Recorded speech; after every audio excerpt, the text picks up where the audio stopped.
Hello folks, I thought I'd show you my open air Chameleon, I guess enclosure, exclosure, minimal closure. This is for Steve, my veiled chameleon, who is about almost 2 years now. He's been doing great. He's a good looking guy. He loves it on here. So what I've got here is I've got a lag bolt in the ceiling into a stud, and then that suspends this top, which originally when he was a little bit smaller kept him from getting up over the rim to get up onto the top. He's since figured out how to get up there, although it doesn't really matter. He can get back down just as easily and he can't go anywhere from there. So on top there, you'll see this has a reservoir which holds about 3 liters, and I usually fill it up with 1 or 2 liters, and it drips through. You can see the little drip system right there. This is just aquarium hosing, aquarium air filter line. Originally I had 2 lines, one running down low and one running up top, but I realized that Steve really only drinks from the top one. And I have it set to drip.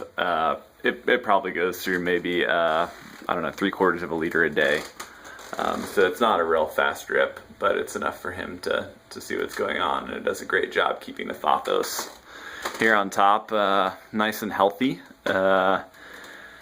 It's doing really well. I've tried a number of things here in the bottom pot. So this whole pothos pot, this is all hanging from the top, and it's suspended. And then I have just lots of fake vines, some driftwood that suspends everything else. I have some Spanish moss back here that you might not be able to see very well in the dark, but I'm experimenting with that, seeing how it does back there in kind of the dark side. I might kind of suspend that all along the back because the pothos tends to drop all of its leaves there in the back. So looks great, nice and full from this side, but not so full from this side, which stands to reason. So down here I have some zamifolia, which does pretty well in low light.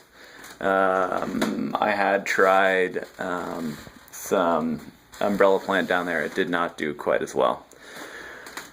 So, and then here's this lip here, and what I've found is that he has once gotten all the way down. He'll rappel off of his tail, but for the most part he doesn't really do that anymore. We have a pretty good regimen where if he wants to come off of his plant, he'll usually just crawl onto our hands, and that means that he wants to go onto his palm in the other room or onto our plants in the kitchen. But he often, these days, doesn't seem to be wanting to go on adventures. As you can imagine, it's kind of cyclical and annual during his, I guess what he would assume to be his breeding time. He's really invested in getting off of his plant, so then pretty much every time we walk by he latches onto us and we transfer him to another plant someplace else in the house, and he explores that for a few hours. So we also have here, so this is the Exoterra 160 watt solar glow that aims down right onto his perch. It looks a little bit farther away than it actually is, but it gets pretty warm here under his perch. I think this basking spot probably gets to, I don't know, 90, and he can always just back up under the pothos if he gets too warm. And then this is just a standard fluorescent fixture to shed some more light here lower on in the plants so that I can get good light penetration all the way down to the bottom. Steve, since he was young, has been cup trained for food, so this is just a suspended cup here, and it's tall enough that crickets can't jump all the way out, but Steve can easily just stick his head down in there and fire away with his tongue. Sometimes when I just have worms in there, I'll just put this cup, suspend it in the top. Makes it a little bit easier for him to get to his quarry. So that's all. That's Steve's kind of not really free range, but open air exclosure. So we live in Montana right now, which means that it does get pretty dry. So we spray him about 3 times a day. Once in the morning, once when one of us comes home for lunch, and then once in the evening also. and he seems to like that pretty well. He hasn't had any problems shedding. When he is shedding, we tend to hose him down a little bit more.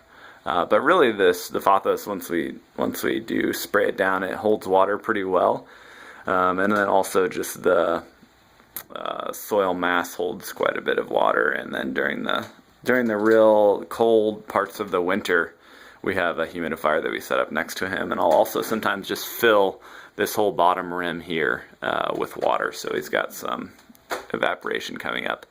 We haven't had too much of a problem managing humidity. Usually with fields, obviously the issue is trying to keep the humidity down for them, because most folks keep them in all glass enclosures, or for folks who keep them in all glass enclosures rather, instead of screens. But here in Montana, especially during the winter and during the middle of summer, we have the opposite problem of trying to keep humidity far enough up.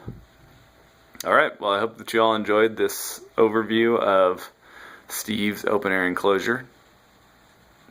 If you'd have your own, I'd love to hear about suggestions or ideas that you have to make this thing even better for him. I'd love to hear if anyone has figured out a way to savvily hook up a misting system that doesn't just hose your whole house down. Alright, thanks.